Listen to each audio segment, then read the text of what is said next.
This is Tarheel Talk, an in-depth look at the issues and people making news in North Carolina. Here's your host, Sonia Williams. According to the North Carolina Division of Public Health, more than 1,000 people in our state commit suicide each year, and about 5% of those are under the age of 20.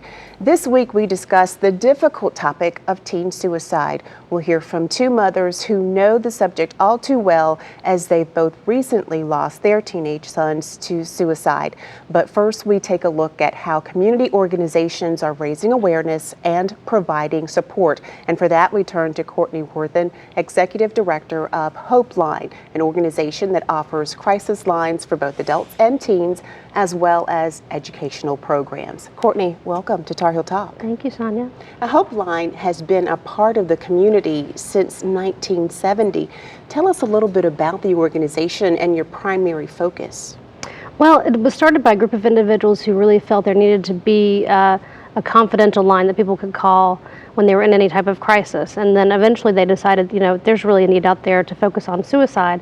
So our goal is to have a toll-free hotline to the community to call us at any time, 24 hours a day, 7 days a week, when they're feeling any type of crisis, so that we can help de-escalate the situation and help them get through that situation, whatever it might be. Mm-hmm. Now, when they call, they're going to reach a professional, they're going to reach a volunteer? They're going to reach a volunteer who's been through 40 hours of training, who's done lots of role plays, had lots of experience taking calls, and who is well versed in whatever the situation might call for. Now, when you hear the statistic that 50 children are committing suicide each year in our state, to me that's alarming. As a professional and someone who works in crisis situations, is that the norm, or? Well, the suicide rate among youth 20 and under is higher than it is among middle-aged. It's actually kind of high in elderly people as well, but that rate is very high compared to the general population. The rate across the United States in 2009, the most recent statistics, was 12.5%, and for teens, that's 10.5%, so that's an alarming rate. And you have a line specifically for teens? We do, and we're actually developing a website where teens can actually instant message with a volunteer, so that maybe they'll feel more comfortable reaching out when they're in such despair. What are some of the issues that you're hearing, or that your volunteers are hearing, that teenagers are facing that are driving them to feel like they need to take their own lives? Well, I think we're all aware of the situation with bullying. That's a reoccurring theme we hear about from teens. Also, gender identity, sexuality, things they're afraid to really discuss with their parents, and maybe feel there's a stigma in society or with their religion that they're not allowed to be who they feel like they are, and they really don't know what they can do to remedy the situation. They don't feel there's any way out. And how can people reach you at HopeLine? If there's someone watching today who can identify with some of the things that you just mentioned, how do they reach an expert to help them? Our local number is 919-231-4525. We also have a toll-free line that's 877-231-4525. And either of those numbers can get a volunteer. You can also visit the website. It's www.hopeline-nc.org, and get the number there and get more information about what we do and how you can get involved. Right. Now, I know when you talk about gender identity and bullying, those are things that teenagers normally don't like to talk to their parents anyway, but those are things that aren't easy to discuss with an adult. So any advice to parents who may be watching on what they can look for, some signs they can look for that their teen is in trouble? Well, there are lots of signs that you can look for. Maybe withdrawing from your friends or changing friends, no longer taking care of their appearance or caring about what they look like, change in eating habits, mood swings, giving away their favorite possessions, no longer taking interest in the things that they used to love, like playing the guitar. Things like that are very clear indicators that something's going on that needs to be addressed. And then if you notice those signs, what do you do? Well, hopefully you aren't afraid to ask your teen what's going on.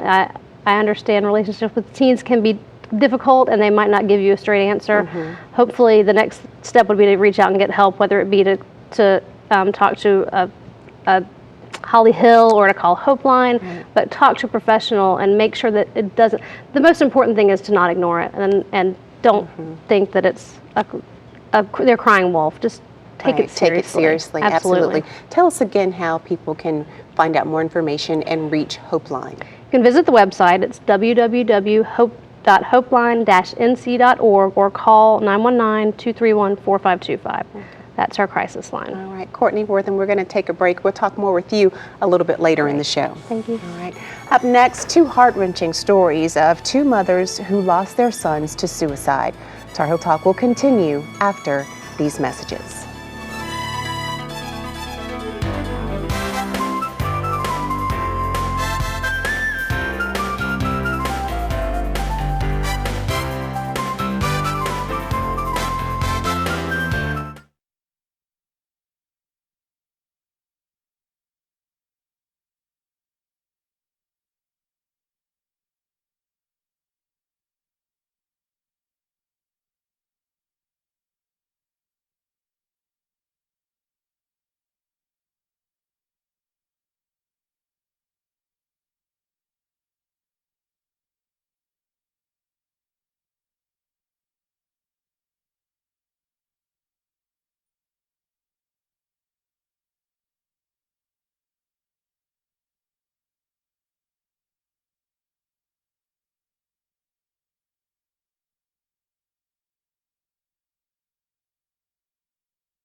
Teen suicide is a topic many parents and friends are reluctant to talk about, but with more than 50 children killing themselves each year in our state, it's a discussion that could save lives. My next two guests have experienced a parent's worst nightmare.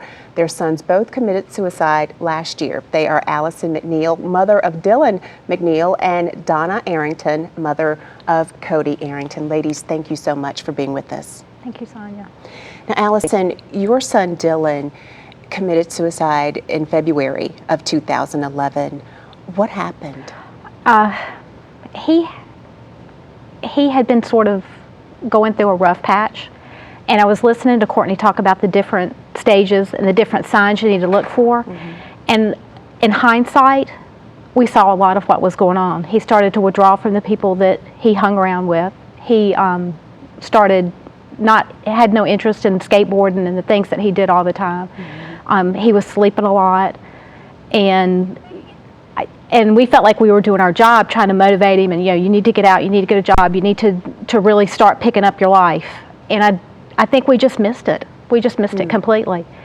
And his father had gone on a job out of town, and I had come home early from work today, and as soon as I drove up on the property, because we live on a farm, and I knew something was wrong. So when you drove up, what did you find? Well, all the kids hung out at our house, and they hung out in the garage, and everybody was always in the garage, and that's where I parked my car. So when I pulled in, I just saw him. He had decided that he didn't want to be around anymore. And it's for a mother to walk up and see something that's just horrific. It's absolutely horrific, because I have no words. I just have no words. So did he hang himself? Yeah, he did hang himself. In the garage. Now, you mentioned in hindsight those signs, and I'm sure during that time you were saying you were trying to motivate him to get it together. Was he talking to you? Did he share any of his feelings with you? Well, and they say things like, "Oh, Mom, you're not going to have to worry about that much longer," or just I'll do it. I'll take care of things. And there are certain words that they use that, if you listen to the meaning behind it rather than just the surface, they're saying a lot. They're also, although my son was not a big Facebooker, if you watch what they're saying on Facebook, they're putting music about death. They're talking about wanting to end things, not wanting to be around anymore. They're broadcasting it. Right, so it's important to monitor those things and to pay attention to those signs. Now, Donna, your son Cody was Dylan's best friend. They were real close, yeah. They were fellow skateboarders, and they'd pretty much hung out since middle school. And Cody took his life in September of 2011. What happened with him? Cody'd been struggling off and on with a lot of drug use over the last couple of years. He had been struggling a little bit in school, but he was really bright, and he was trying to get his life back together, I think. When Dylan took his life, it devastated him. He just, even at Dylan's funeral, he was just gone. He struggled a lot after that, and actually he did try to one other time before that, just a few weeks after Dylan. I had come home and walked in his room and found him on the floor in his closet, and he had tried to hang himself in his closet. But I knew when I saw him then that he was okay, and I called 911, and he ended up going into Holly Hill for about a week, and he was angry at me. "Why did you call 911? Well, Cody, that was a cry for help. Right. So I was keeping a close eye on him and got him. He'd been in and out of counseling for a few years, and he'd actually been seeing a counselor before Dylan's death. So we made sure, he continued to go and talk to his counselor. And it just seemed like over those 8 months, at first it seemed like he was doing a little bit better, and then Dylan's birthday came on June 4th, right? And I actually took him down to the beach to get away because I knew he was struggling with that day. Right. So he just shut down, and just all of a sudden over the summer, it seemed like he was a little more depressed, and then he blocked me from his Facebook in August. I was a friend on Facebook, and I was trying to encourage him to get his GED. He was going to work with me and working on the computer. He had also totaled his car in April, so he no longer had a means of transportation. Right. And I think he just felt really isolated. And I was trying to motivate him to get his GED so that he could get another car and get a job. And just that last month, it's fine. I know he withdrew, and the signs were there, and the fact that I missed those signs, it's a horrible thing to have to live with. Well, it sounds like, as a parent, you were doing all that you could do. He was getting counseling. You were encouraging him. Sometimes it's difficult, to look at those things and say, gosh, why didn't I do more? But it sounds like that, you had him in counseling, and he was getting the professional help that he needed. The counselor actually, a few weeks before Cody died, had said, I can't do anything for him anymore because Cody just shut down and just wouldn't even talk. He said, until he's ready for help, there's really not much I can do. And I think he felt a lot of guilt from that too, because he's actually counseling me. since Cody's death for free. And It's a difficult. you know, it's very difficult, but I think I've learned from this experience in watching Cody that when a teenager loses a close friend, they don't have the tools to be able to deal with it. They're just lost, and a lot of times they'll start acting out in anger, or they'll get very depressed like Cody did. And I mean, that's when you have to really watch closer, and just if they don't talk to you, sometimes you just have to pester them. Right, and I was going to say, I have a teenage son. Teenagers are extremely moody. And how do you decipher between, you know, the typical teenage moodiness and a serious problem with depression or some other issue? you really just have to watch for the signs. And if you don't know what they are, go out online and look at, you know, what the signs are, and just be very aware of even just the littlest thing. Like Cody texted me the week before and said, I'm just going to go ahead and get out of your hair. But, you know, he'd said stuff like that, and you know, it's the hindsight. It's like, how did I not know?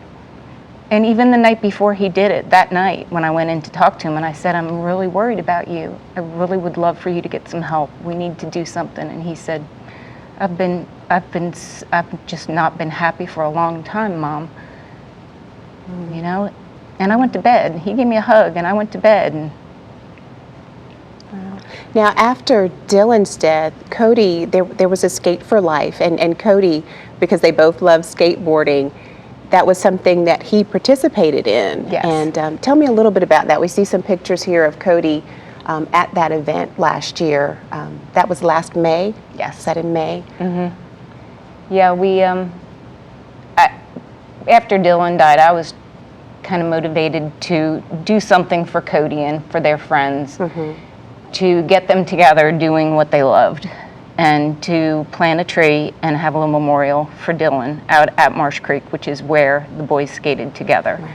So it grew into this wonderful event with HopeLine involved so that we could raise money for them. And we had a really good turnout last year, and Cody skated in the advanced competition, and I think it was probably the best he's ever skated. And every time he landed a trick, he just had this little smile on his face, and he ended up placing second in the advanced competition. And then Thomas Henson, who was also a friend of theirs, he placed first. And they both felt that Dylan's presence was there that day. And it was just a wonderful event. And last year's event was Donna's brainchild, and it got put together in about 6 weeks. Wow. And I mean, it was just incredible, and it was like every time an obstacle got in our way, it just mysteriously disappeared. So we knew we were doing the right thing. Right, absolutely. Now, I know that there are parents. I said I'm the parent of a teenager. I know there are parents out there who are saying, you know, what advice can you share, you know, in hindsight, what advice can you share that might help another family to save a child? I go back to just keep the lines of communication open.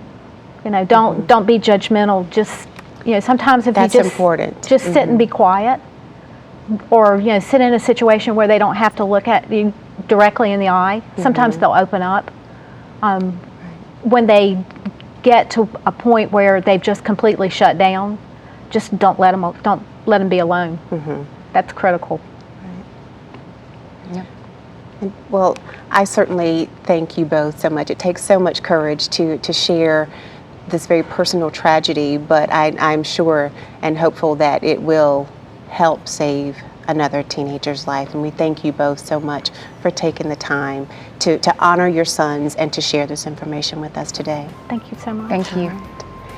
Still to come on Tarheel Talk, how the skateboarding community is honoring Cody and Dylan and supporting other teens in crisis. We'll explain when Tarheel Talk continues.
According to the State Division of Public Health, 50 children in North Carolina commit suicide every year. Now, earlier in the show, we heard from two mothers who lost their sons to suicide. And now we're going to talk a little bit more about how the community is helping to honor their memory and to raise awareness about this issue. With us again is Courtney Worthen, Executive Director of HopeLine, and also joining us is Jocelyn Coleman of Rival Skateboarding. Thank you for being with us. Thank you. Now, Rival Skateboarding is an organization that not only engages teens and children in skateboarding, but you also have a positive message. Tell me a little bit about your organization. Well, Rival Skateboarding is all about giving back to the community. We work with a lot of charities and education programs for youth. So mainly our goal is to promote, health and fitness and respect and a level of professionalism for our skaters. There's typically negative stereotypes that revolve around skateboarding, so our goal is to transcend those stereotypes and to show our skaters that they can still have a positive impact in the community while doing something that they love to do, which is skateboarding. Now, Skate4Life is coming up on Saturday the 19th, is that correct? Tell me a little bit about this event, and I know that it will honor Cody and Dylan, and also be a celebration for other teens, but also to help raise awareness about suicide and depression and those issues. Tell us what people can expect around that day. Well, we have a lot of events as far as skate competitions. We have b-boys that will be there. We have some graffiti artists. We're going to have an auction and some raffles. There will be some vendors there. It's going to be a fun event, but it's also going to be an event where we're here to raise awareness of teen depression and suicide. So, we're here to honor Dylan and Cody and that's going to take place on Saturday, May 19th from 11 a.m. until dusk at the Marsh Creek State Skate Park in Raleigh, and people can find out more information about that by going to your website, hopeline-nc.org. Tell me about the skateboard that you're holding. Well, we have a wonderful friend who was kind enough, Amber Hazlett, who was kind enough to paint this deck for us using Cody's artwork. This is actually, Cody designed the Skate4Life logo that we used last year, and his design and Donna's collaboration designed the Skate4Life logo for this year. And this is actually Cody's artwork that Amber has taken and placed on the skateboard. And this is a silhouette symbolizing Cody. These are actually his tattoos he had on his shoulders.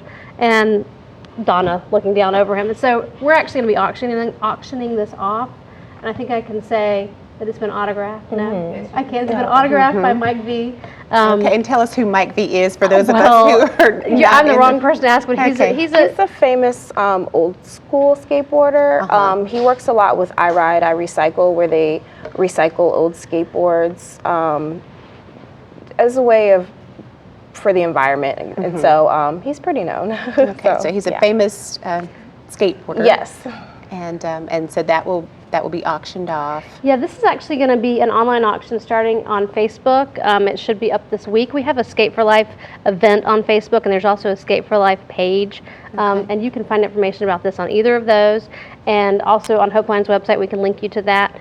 And it'll start off as a silent auction, and then it'll end the day of the event. So hopefully somebody will make this, be a proud owner of this and give it a wonderful home, because it's very meaningful. For skateboarders, how can they get involved in the event? Is there a registration fee? How do they sign up? It's $10 to enter. There's no cost to come and watch, so we encourage everybody to come out and show your support to these kids who really need this outlet. But it's $10 to skate and $10 to enter the b-boy competition. There's 3 levels of competition: beginner, intermediate, and advanced. And then there's going to be a skate, the game of skate competition as well. And there will be prizes, cash prizes, and apparel given out to winners, and it's going to be a great event. Okay. It sounds like a positive community event. Now, I'm showing my age here, but tell me what the b-boy competition is all about. Is that a style of dance? Yes, it's hip-hop dance. It's different variations of dance, so it all falls under that hip-hop style. So I guess we'll see different styles that day. I can't really categorize it. It'll be a best trick, best footwork, that type of thing. Just like the skateboarding competition, we might throw in a best trick. You just never know what's going to come, but it's going to be a lot of fun, and it's going to be really rewarding for these kids. And this is all, again, to honor Dylan and Cody, and also to help raise awareness about teen suicide and depression. And so, Courtney, I'll give you the last word here. Any final message for a teenager or even an adult out there who may be struggling with depression or some other issues and are feeling at this point like there's just no hope for them? Well, I think Donna and Allyson said a lot, and I hope the one thing that parents can take away is you can't blame yourself. You just can't. You cannot take that burden on.